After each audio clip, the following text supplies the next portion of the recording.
Skunde mane oketi ka kuonde reso jogo mapiula ne oriembe miechgi alwora ma wang' chieng' e kar chieng' od bura ma Karachuonyo. Sani ojote kanise kendo koro golo ywak ni piny owacho jwang'ogi nyaka ne gidar ka gidhi e skundego. Jafwambo marwa ma Homa Bay Ali Abich nigi ler ma wachno.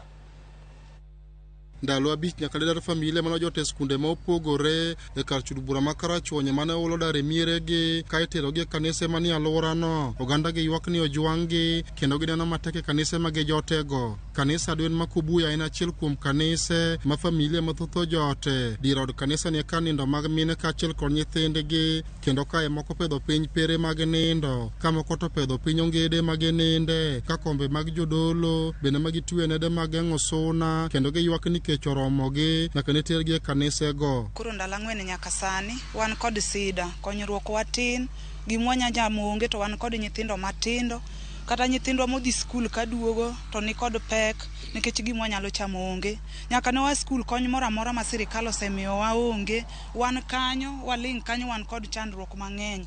Koro wan mana kod kwayo sirikal ni ka nitiere gimoro amora ma ginyalo miyo wago kaka wan joma jote e kanisni ka mondo gimiwa. Adieri jo Red Cross nokelonwa gik moko mwaninde kaka mkeka, tandarua wachielo gokinyi, otieno wadonjo gi mkeka wa ei ot. Onge kaka wanyalo ninda. Adieri suna ng'eny to nyithindo tuo athung'a gi homa gi kor mapong' maonge kaka nyithindo nyalo konyore. To wakwayo akwaya ni kuyie ukelnwa thieth. Mar ariyo, chiemo nyaka ne wakun onge kata kaka ji konyore. Kata odoko ni koth osedok piny to giwacho ni pod ok ginyal dok e mieregi nikech moko utegi ne oula oruombo piny ka moko bende utegi pod otimo pi. Kuonde mane oterwa mwaninde bende is quite crowded.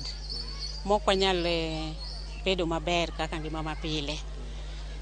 Koro gima duong' ahinya ne wagombo ni mondo apiwa ni endi odhiyo mondo wayude konyruok. Jotenanga makono wacho ni ngima ma familia go ekodago e kanise tek mokalo ka opim gi skunde mane ogolgie mar chiwo thuolo ne chenro mag somo. Gisani situation mar churches marwagi en ni space tin kendo jok ma odak e yeka mabedo displaced nigi chandruok nikech jomoko koso kama gininde.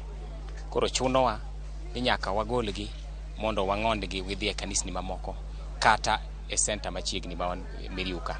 Jowage inche gin joma timo weche mag pur, chambgi duto menche pi odhigo.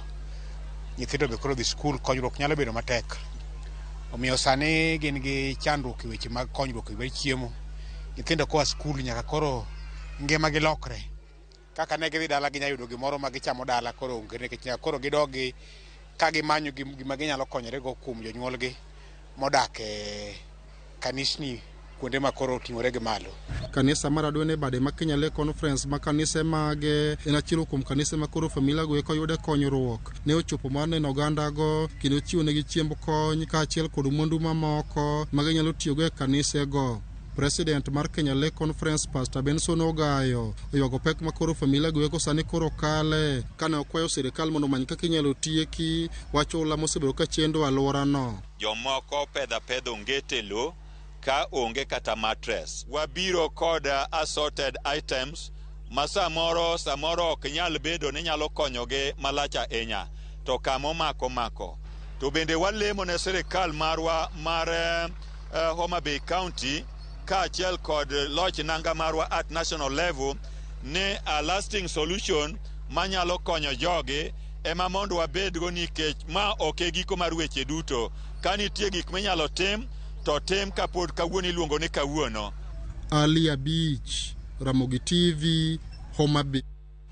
Erokamano Ali Abich kuom lipot machal kamano kowuok e kaunti ma Benya koro mga jwang'o ka oyweyo matin kata kamano kik idhi mabor pod wantiere kod mathoth moiko